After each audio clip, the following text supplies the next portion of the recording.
आपके सामने ओपन कर लेता हूँ। व्यूअर्स, इस क्लास में हम सर्कल पे हमने काम कर लिया है, वैसे मैं स्किप कर देता हूँ। हम इस क्लास में दरअसल आर्क के ऊपर काम करने जाएंगे। आर्क के कुछ मोड्स होते हैं, मुख्तलिफ़ किस्म के, बहुत सारे तरीके होते हैं, लेकिन हम जो है बेस हम उस पर काम करेंगे जो हमें हमारे जो सिविल इंजीनियरिंग की जो हमने आगे पढ़ना है उस पर जो हमारे लिए कारआमद होगा। मैं 3 पॉइंट पर क्लिक करता हूँ। 3 पॉइंट पर मैंने क्लिक किया और जो सिंपल आर्क, इसे सिंपल आर्क भी कहा जाता है। एक मैंने क्लिक यहाँ कर दिया, कहीं भी क्लिक कर दूँ, अगला पॉइंट मैं कहीं भी कर दूँ, फिर उसके बाद अगला पॉइंट मैं कहीं भी कर दूँ, ठीक है ना। देखिए मेरा जो आर्क है वो 3 पॉइंट, दरअसल 3 पॉइंट रिक्वायर करता है।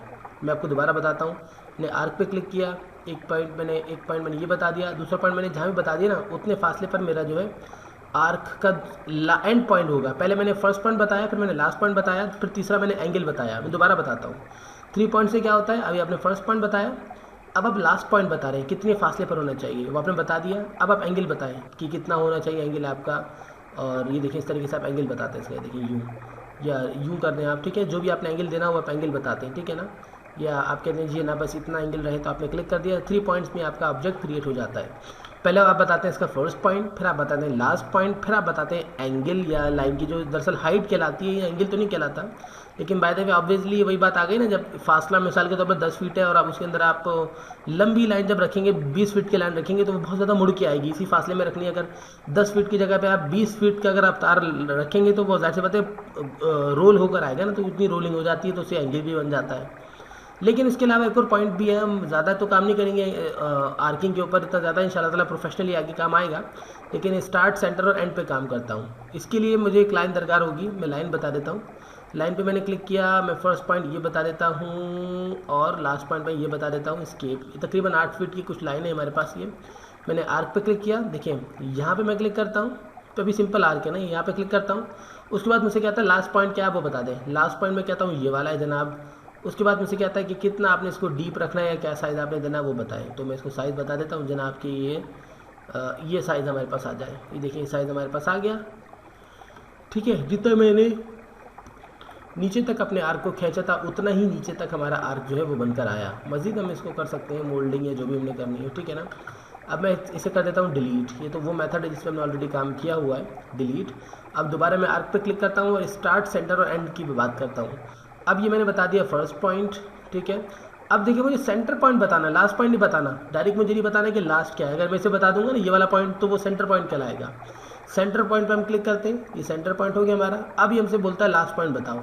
सेंटर पॉइंट को बुनियाद बताते हुए लास्ट पॉइंट पकड़ लेता है, लेकिन लास्ट पॉइंट की हमसे बोलता है कि एंगल बताएं, हम एंगल कितना देना है हमने, ठीक है ना। ये दरअसल एंगुलर वे है हमारे पास, जो मैंने वे सेलेक्ट किया है, ठीक है ना। सो एंगल आप या तो यहाँ पे क्लिक करते हैं, ऑटोमेटिकली ये एंगल बन जाएगा, ठीक है ना। यानी 180 डिग्री के एंगल पे हमने बनाना है, लेकिन अब इसमें दरअसल एंगल ड्रॉ कर सकते हैं, ये आपको खासियत मिल जाती है। एंगल आप इसे दे देते हैं जनाब कि 45 के एंगल पे ड्रॉ हो जाए, तो एंटर कर देते हैं। ये देखिए 45 के एंगल पे आपकी ये लाइन आपकी आ चुकी है। If you want to check the angle, then यहाँ पे क्लिक करें और एंगुलर पे क्लिक कर दें। इस ऑब्जेक्ट को सेलेक्ट करें और इस ऑब्जेक्ट को सेलेक्ट कर दें, ऑटोमेटिकली देखें वो आपके पास बता देगा आपको कि आपने 45 डिग्री का आपने एंगल ये बनाया हुआ है, ठीक है ना। So this is the way which I like. अब मैं इसको करता हूँ डिलीट, एंगल को मज़ीद स्टाइलिश करते हैं, मैं इसको भी डिलीट कर देता हूँ, ठीक है ना। और इसको डिलीट करने के बाद दोबारा मैं आर्क पे जाता हूँ और स्टार्ट, सेंटर और एंगल पे आ जाता हूँ मैं आपकी दफ़ा। एक पॉइंट ये बताता हूँ, दूसरा पॉइंट मैं ये इसका सेंटर पॉइंट था वो बता देता हूँ, मिड पॉइंट, और तीसरा पॉइंट ये तो एंगल वाला काम है, तो हमने अभी किया है मेरे ख्याल में, यही वाला हमसे कमांड एक्टिव हो गया था। मैं इसको कर देता हूँ डिलीट, क्योंकि आई थिंक ये हम ऑलरेडी कर चुके हैं। स्टार्ट, सेंटर और एंगल वाला, ठीक है ना। अब मैं स्टार्ट, सेंटर और एंड के ऊपर क्लिक करता हूँ। 1 पॉइंट, सेकेंड पॉइंट और ये थर्ड पॉइंट। अच्छा, दोनों एंगुलर वे में ही काम कर रहे हैं, चले कोई बात नहीं, इंटर। अच्छा, ये दोनों चीज़ तो आपको समझ में आ गई हैं। ये भी वही तरीके से, उसी तरीके से काम कर रहा है, ये भी उसी तरीके से काम कर रहा है, ठीक है ना। यूजिंग एन आर्क, बिल्कुल दोनों में तकरीबन सेम ही मेथड्स हैं, ठीक है ना।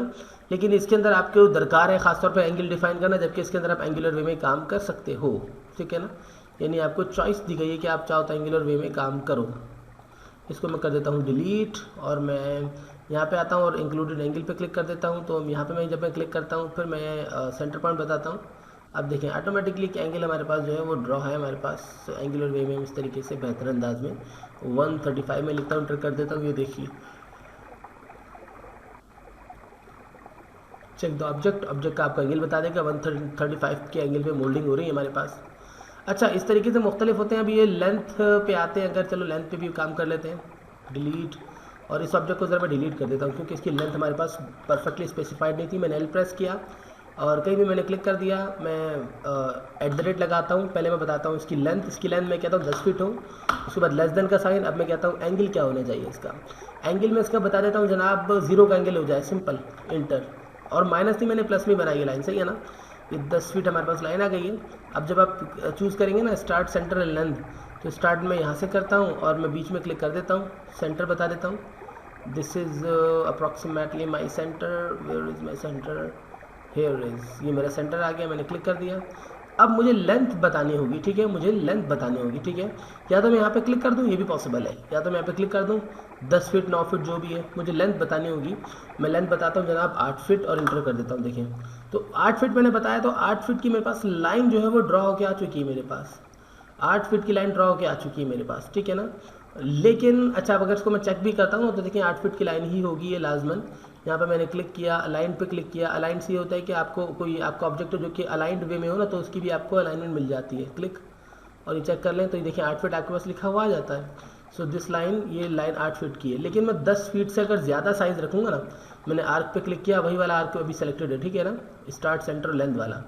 फर्स्ट पॉइंट मैंने बताया, सेकंड पॉइंट जो सेंटर पॉइंट है दरअसल वो मैं बता देता हूँ। इधर ये रहा मेरा सेंटर पॉइंट। अब मैं लिखता हूँ 11 फीट, एंटर कर देता हूँ।